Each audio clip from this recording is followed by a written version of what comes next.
Head kuulajad, aitäh, et mind olete seminarile kutsunud ja teie seas on päris palju tuttavaid raamatukogu inimesi, kellele tahaksin öelda omapoolse tänu selle eest, et te seda vana raamatut, mis meil Eestis olemas on ja mitte ainult Eesti trükiseid, hoiate, parandate, konserveerite ja säilitate. Tänane seminar, nagu öeldud, on siis pühendatud barokile. Minu teema on küll niisugune sissejuhatav ja vaatab ikkagi nüüd juba Eestis trükitud raamatut 17.–18. sajandil. Ja eks te ise näete, mis siin nüüd baroki mõjutustega on ja mis ei ole. Skaneeringud või siis kõik need pildid, mida te hakkate nägema, on enamjaolt teinud minu kauaaegne hea kolleeg Rene Haljasmäe, nii et võiksin ta poolenisti selle ettekande teiseks autoriks küll nimetada. Pilte on mul palju, aega on vähe, nii et hakkame peale. Teatavasti Eesti sai oma esimesed trükikojad siis Rootsi võimu ajal 17. sajandi 30. aastatel ja vähemasti Euroopas oli ettekujutus Eestist siis järgmine. Et asi oleks selgemini arusaadav, tegin siia juurde teise pildi ka, võtsin ühe kuvatõmmise Eesti entsüklopeediast, kus on siis näha Eesti 17. sajandi alguses, paigutasin siia peale ka trükikojad ja siin on ilusasti nähtav see piir, mis 17. sajandi alguses oli Eesti ja Liivimaa vahel ja teatavasti Saaremaa siis kuulus kuni 1645. aastani hoopis tükis Taani alla. Trükikodadega on siis nii, et nagu kõigile teada, kõige esimese trükikoja sai Tartu Akadeemia Gustaviana ja töötas eesotsa kuni Rootsi-Vene sõjani 1656, siis pani ka trükikoda oma uksed kinni ja taastus trükikoda Tartus alles 1690, töötas seal 9 aastat, seejärel evakueerus algava Põhjasõja eest Pärnusse, kust siis 1710 nii trükikoja sisustus kui ka tollane raamatukogu ära Rootsi toimetati. Tallinnas sõlmiti küll leping trükikoja loomiseks 1633 sügisel, aga trükikoja tegevus algas aasta hiljem ja Tallinnas on trükitegevus sellest ajast saati järjepidev olnud. Kolmanda 17. sajandi trükikoja saab Eesti Narvas.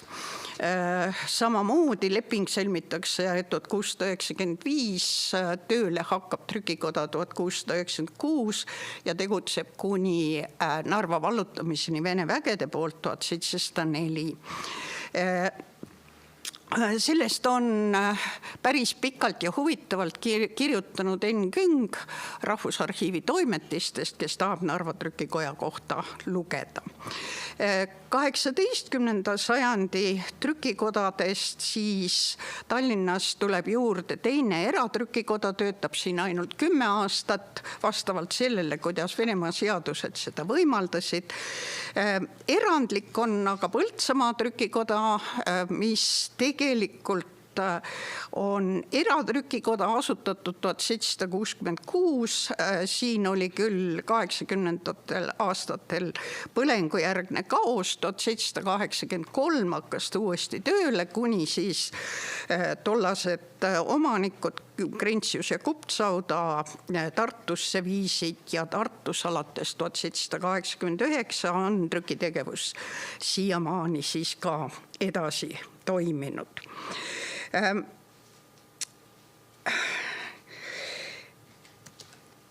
Kui tänapäeval on igal kirjastusel raamatu jaoks oma kujundaja. Siis 17. 18. sajandi Eesti trükikodades seda loomulikult ei olnud. Ja selle, et nii-öelda trükisest tuleks kena ühtne tervik, nii paberi tüpograafilise kirja kui siis ka kaunistuste poolt, selle tagasid laduja ja trükimeistri kunstimeel ja ametioskused ja muidugi siis ka see, kui palju oli trükikojal vara trükitüüpide ja ehismaterjali hankimisel ja natukene sõltus asi siiski ka moes olevatest kaunistuselementidest. Teksti illustratsioone kasutati meie trükistes hästi vähe ja üksikud vasegravüürid 18. sajandi alguses ja esimesel poolel, kas siis tiitellehel või frontispissina tuli tellida mujalt, sest kuni 18. sajandi lõpuni vasetrükikodasid Eesti alal ei olnud. Mainida võib veel seda, et tegelikult eesti ja võõrkeelsete trükiste kujundus oluliselt ei erinenud, mis on ju ka arusaadav, sest trükikoda oli üks, ladujad ja meistrid olid samad ja märgatav on võib-olla ainult raamatukaunistuste rohkus võõrkeelsete juhutrükiste juures. Eestikeelseid juhutrükiseid on tunduvalt vähem ja need on ka palju vähem kaunistatud. Põhimõtteliselt põhilised raamatukaunistused on ehisinitsiaalid, liistud, vinjetid, neid raamatu illustratsioonide hulka ei loeta ja nimetataksegi kas raamatu ehisteks või raamatu kaunistusteks. Kui nüüd Sirje Helme ja Jaak Kangilaski Eesti lühikeses kunstiajaloos paigutavad barokiajast alguse Eestis umbes just sinna 1630.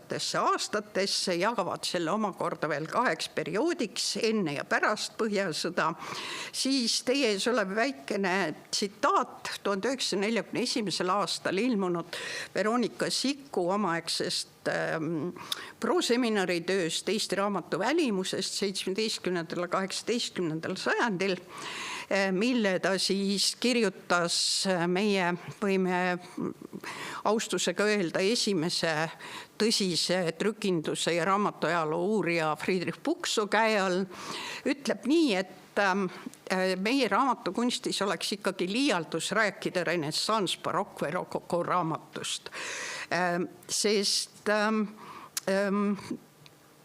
võib näha ainult teatavate kunstivoolude kajastusi Eesti trükistes ja ta jagab siis need kaunistused nii-öelda 3 kronoloogilise grupi vahel, täpsemalt määratlemata. Esimesed on siis 17. sajandil ilmunud raamatud, teise kuuluvad 18. sajandi algul ja keskpaika ilmunud trükised ja 3.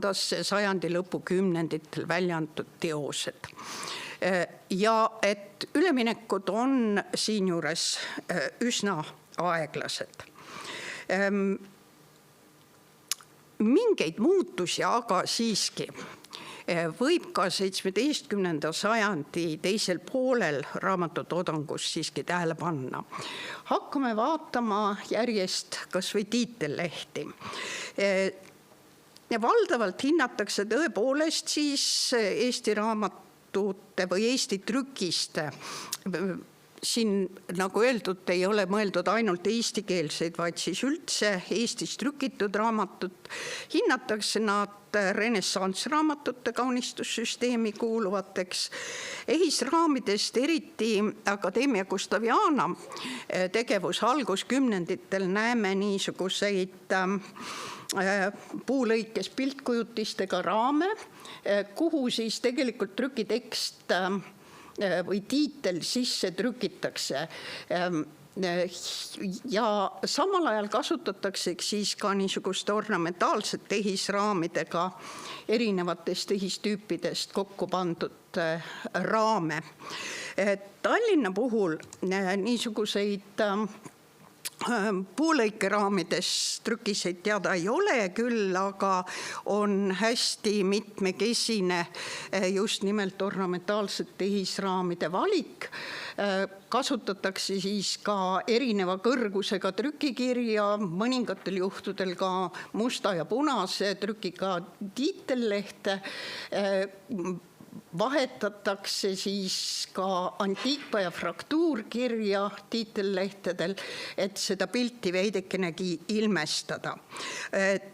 Miks ma ütlen, et teatav muutus, kui me nüüd vaatame siis sedasama 17. sajandi, ütleme 60. lõppu, 70. algust, siis me näeme, et tiitlipilt siiski muutub. On päris palju nii-öelda ehisinitsiaale või tiitellehtede puhul nimetatakse neid ka lihtsalt suurtähtedeks, majuskliteks ja juba omandavad need nii-öelda tiitlipildid või tiitelvinjetid hoopis teistsuguse kompaktsema kuju. Sama jätkub nüüd ka veel 18. sajandi algupoolel. Esimene nii-öelda nõnda nimetatud Tallinna siluetiga tiitlipilt oli siis juba nähtud 1671. aasta kalendril. Loomulikult nii-öelda, et ükskõik kuidas te ka otsite ja vaatate, et ega ta nüüd päris Tallinna siin ei kujuta, aga seda on ka veel 18. sajandil päris palju trükistes kasutatud. Ja siis hakkavad tulema ka need esimesed mahukad, tõepoolest siis juba frontispissidega kaunistatud, esiotsa küll ainult kirikuraamatud. Siin te näete siis 1704 ilmunud, Tallinnas ilmunud ja trükitud laulu- ja palveraamatut koos oma frontispissiga ja kõrval on ka köide, selle tõepoolest nii-öelda ainus originaaleksemplar paraku on meil Stockholmis kuninglikus raamatukogus. Ka 1706. aastal Tallinnas kaupmehe köit ja Kristjan Trappi välja antud Tallinna laulu- ja palveraamatul. Temal on nüüd siis vasegravüüris kena frontispiss, taaskord siis nõndene Tallinna kujutisega ja punase ja mustaga tiitelleht, aga selle raamatu köited nii-öelda esindavad väheseid nii-öelda värvitud pergamenti ja kaunistatud köiteid, neid on teada 3. Üks on Rahvusarhiivist see alumine köitelõike pildistus ja nii-öelda siis 2 köidet on praeguses Tallinna Ülikooli raamatukogus. Ja nad tõepoolest on siis üsna erandlikud võrreldes teiste 18. sajandi köidetega. Vaselõikes frontispiss on ka Uue Testamendi teisel köitel 1729, taaskord Tallinnas ilmunud. Loomulikult nende mahukate ja hästi hoolikalt ettevalmistatud trükiste hulka kuulub meie esimene piibel, mille frontispiss on siis tellitud Peterburist eraldi ja samuti Tallinnas välja antud soomekeelne piibel, mille frontispiss on pärit Saksamaalt, saksa kunstnikult. Kirikuraamatute kõrval teisi nii mahukaid teoseid meil 18. sajandi algupoolest võtta ei ole. Ja nüüd 18. sajandi 3. veerandil saavad valdavaks siis nii-öelda rokokoo stiilile omased raamatukaunistused, nii liistud, vinjetid, raamid. Ja ka siin näete, et tegelikult see, et milline vinjett nüüd kaunistab eestikeelset või milline võõrkeelset raamatut, ei oma absoluutselt mingit tähendust. Järgnevalt vaatame ehiseid natukene lähemalt. Ja nendel on nüüd toodud igaühe juures ka originaali mõõtmed ja natukene on püütud või olen püüdnud anda ka selle, mis ajal ühte või teist raamatu ehist siis kasutati.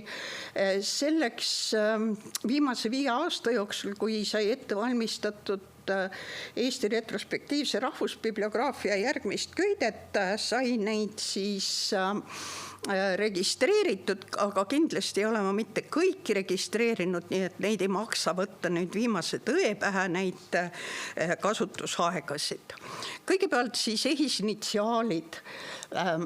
Neid on olnud väga erinevas suuruses ja esimesed nendest võiks siis öelda, et niisugused Rooma kapitaalkirja meenutavad kindla tagapõhjaga ehisinitsiaalid on tavaliselt ikkagi ruudukujulised ja täht tõuseb nendes hästi tugevalt esile, samal ajal nii-öelda fraktuurkirja või koodikirja jaoks.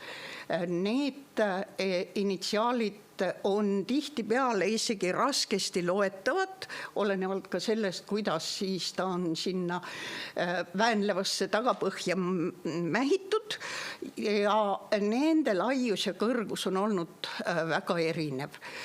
Nüüd päris 17. sajandi lõpus, 18. sajandi alguses veel Rootsi võimu ajal on päris nii-öelda lühikese ajavahemiku jooksul olnud kasutusel suured puulõikes piltinitsiaalid, aga nende kasutusaeg on vastavalt siis kas sellele, et nüüd see puulõike klots ei ole kaua vastu pidanud või need on üsna nii-öelda lühiajalised.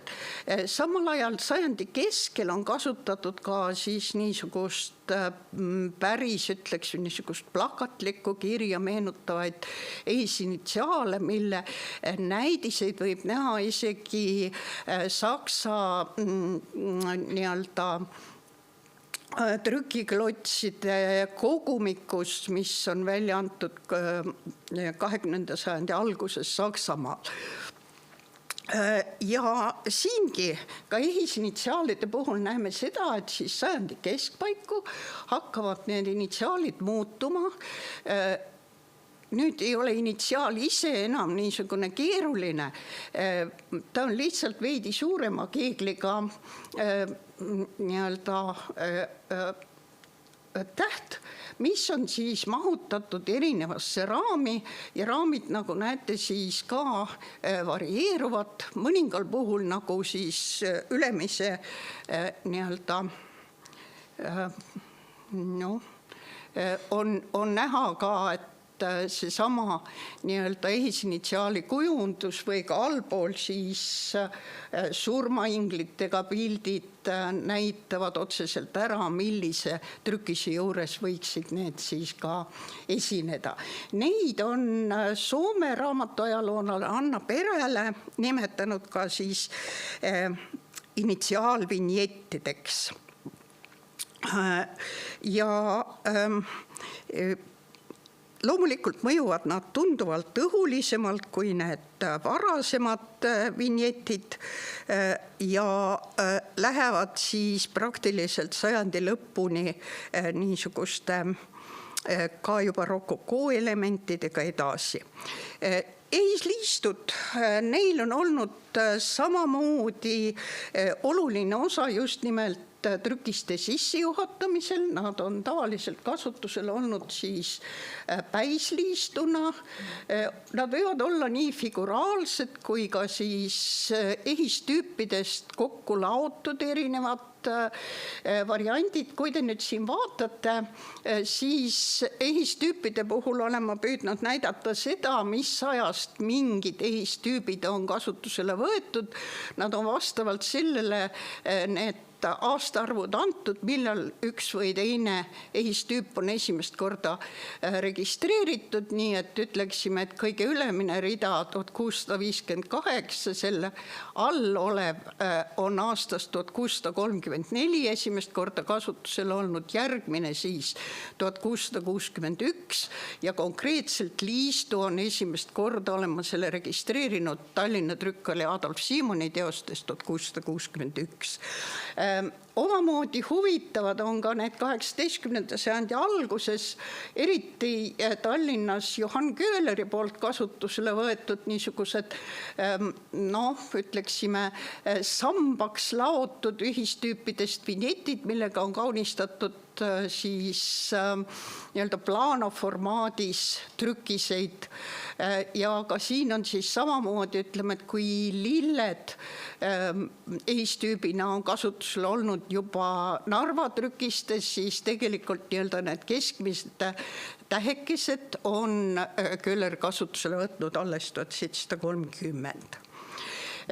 Ja ka siin aegamööda me näeme, et niisugused väga kindlakujulised või raamitud ehisliistud muutuvad teatud ajal nii-öelda raamivabaks, nad on küll endiselt nii-öelda ehisliistu pikkuse ja laiusega, aga see, mida neil on nüüd kujutatud, hakkab paraku juba ka siis mõnel juhul juba sajandi algusest peale muutuma ja jõuab siis tegelikult 70. aastatel juba aega, kus need vahetavad välja rokoko vinjetid. Omamoodi ehisliistud kaunistavad meie piiblitrükkiseid ja siin on ka samamoodi, et tegelikult on nad kasutusel olnud nii eestikeelses piiblis kui ka soomekeelses piiblis. Ega siis, kui juba tellitud, siis ei saa seda lasta raisku minna. Esimesel on siis nii-öelda, esimene avab meil seisab ta esimese Moosese raamatu juures ja juhatab sisse siis maailma loomist. Teine on Matteuse evangeeliumi ees ja kujutab siis Kristuse ülestõusmist, näitab Golgata mäge ja laiali põgenevaid Rooma sõdureid. Kõige armastatumaks kujunesid aga siiski vinjetid, need väikesed pilt- või ornamentkaunistused, olen nad nimetanud tiitel- ja päisvinjettideks, kuigi siin esimesel slaidil nähtu puhul pöörake tähelepanu sellele huvitavale vinjetile, kus Püha Miikael tapab saatanat. Seda on kasutatud nüüd nii tiitelvinjetina, päisvinjetina kui ka lõppvinjetina ja mis veelgi huvitavam, seda on kasutatud pulmatrükistes. Ma ei ole suutnud aru saada, miks pulmatrükiseid peab sellisel kujul kaunistama, aga nii ta paraku on. Samal ajal teine ka nii-öelda tähelepanu vääriv vinjett, mis loomulikult kaunistab pulmatrükiseid, sellest võib aru saada. Ta on olnud Tallinnas päris pikalt kasutusel ja siis järsku on ta teatud perioodil kasutusel Tartus ja Tallinna trükistes samal ajal ei leidu teda üldse. Ma olen ise põhjendanud seda sellega, et tol ajal nii Tallinnas kui Tartus olid trükkaliteks või trükikoja omanikeks olid vennad Brendekenid ja küllap siis Tallinna vend laenas, kui Tartus 1690 trükikoda uuesti alustas, laenas selle vinjeti oma vennale Tartusse ja Tallinnas siis seda sel ajal ei kasutatud. Siin olevatest vinjettidest nüüd tõepoolest on tegemist tiitel- ja päisvinjettidega. Siin alumisel nii-öelda suuresti kujutatud matuse või leina luulet ja leinajutlusi illustreerival kaunistusel. Seda on vähe kasutatud, tõenäoliselt on ka sel puhul tegemist siis vinjetiga, mis suhteliselt kiiresti ära kulus. Ja loomulikult siis jutluse raamatuid, katekismuse raamatuid kaunistati Luteri ja miniatuurportreega, kuigi võib-olla kas ta nüüd just väga Luterit meenutab, see on iseasi. Ja siis hakkab peale nii-öelda rokoko ajastu, kõik need putod ja roosikesed ja orvandid ja samal ajal nii-öelda juhiksin teie tähelepanu ka sellele vinjetile, mida on kogu Euroopas äärmiselt laialt või palju kasutatud ja teda on mainitud ka Ungari Saksamaal ilmunud trükindusalases käsiraamatus toodud näitena ühest siis nii-öelda vinjetist. Teine asi, mis siin väärib tähelepanu, on see, et vinjetti võidi kasutada siis keskosana või sellesama keskosa äärde siis omakorda moodustada veel erinevad nii-öelda raamistused. Ja seal näete siis ka Põltsamaal ja Tartus kasutusel olnud ühte niisugust õnnitlusluule vinjetti, see ei ole nüüd ainult pulmade puhul, vaid üldse õnnitlusluuletuste puhul kasutusel olnud. Lõppvinjetid seevastu on kas siis ornamentaalsetest mustritest või on siis erinevad lillekimbud ja neid on nüüd tõepoolest kasutatud rohkem lõpu või nii-öelda teksti lõpetamise puhul. Täpselt sama kehtib siis ka mitmesuguste juba nii-öelda putode maailma kanduvate lõppvinjettide puhul. Ja sellega olen oma aja täis rääkinud ja oleme teinud väikese ringkäigu, millised need raamatukaunistused Eesti trükistes on olnud. Aitäh kuulamast!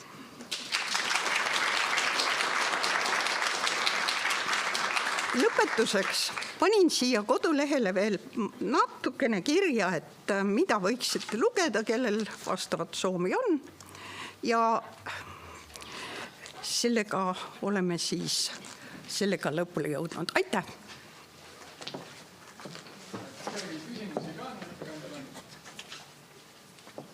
Mul on selline hästi spetsiifiline küsimus, kuna see on mul endal selline tekkinud nišš.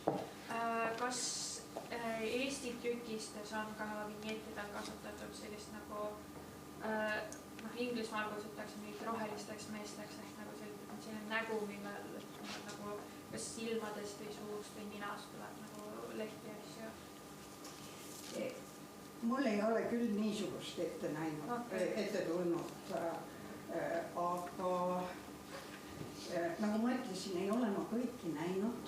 Ja eriti kahju on sellest, et Tartu trükised on ju enamasti kõik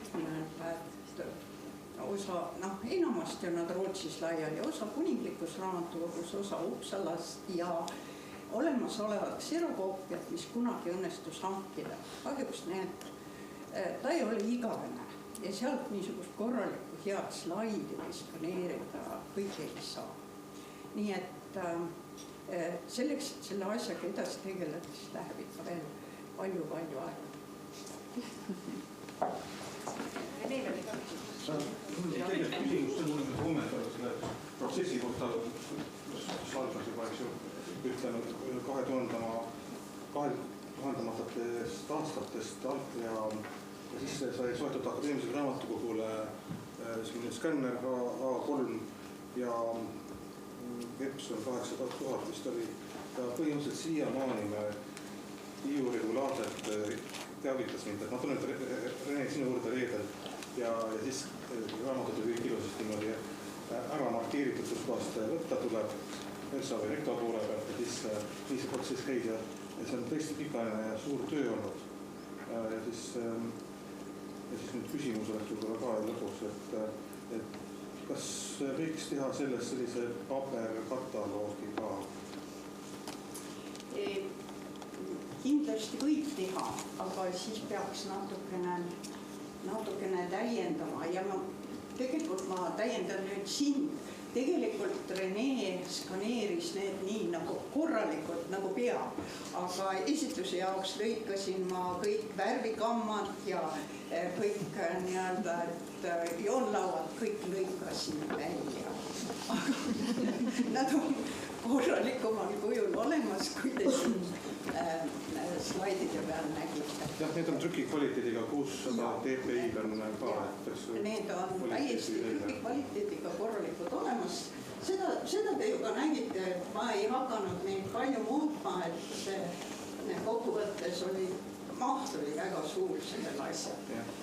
Aga ma arvan seda, et tegelikult sama Eesti trükis, eriti järgmisel aastal tulevad raamatuaastad silmas pidades, väärib natukene rohkem tähelepanu ja köide ka. Köitest ma ei rääkinud üldse, ma ei pea ainult selles vallas üldse piisavalt kompetentsiks rääkida, aga mingid niisugused üldistused saab tuua ja kui nüüd ütleme, et raamatu sees on seda erinevust võõrkeelse ja eestikeelse vahel vähem, siis köites on see erinevus täiesti olemas. Vaadates kellele, kelle ostujõud on selline, kes tahab, kes nii-öelda tellib omale kalli köite, seal on see vahe täiesti vähem olemas.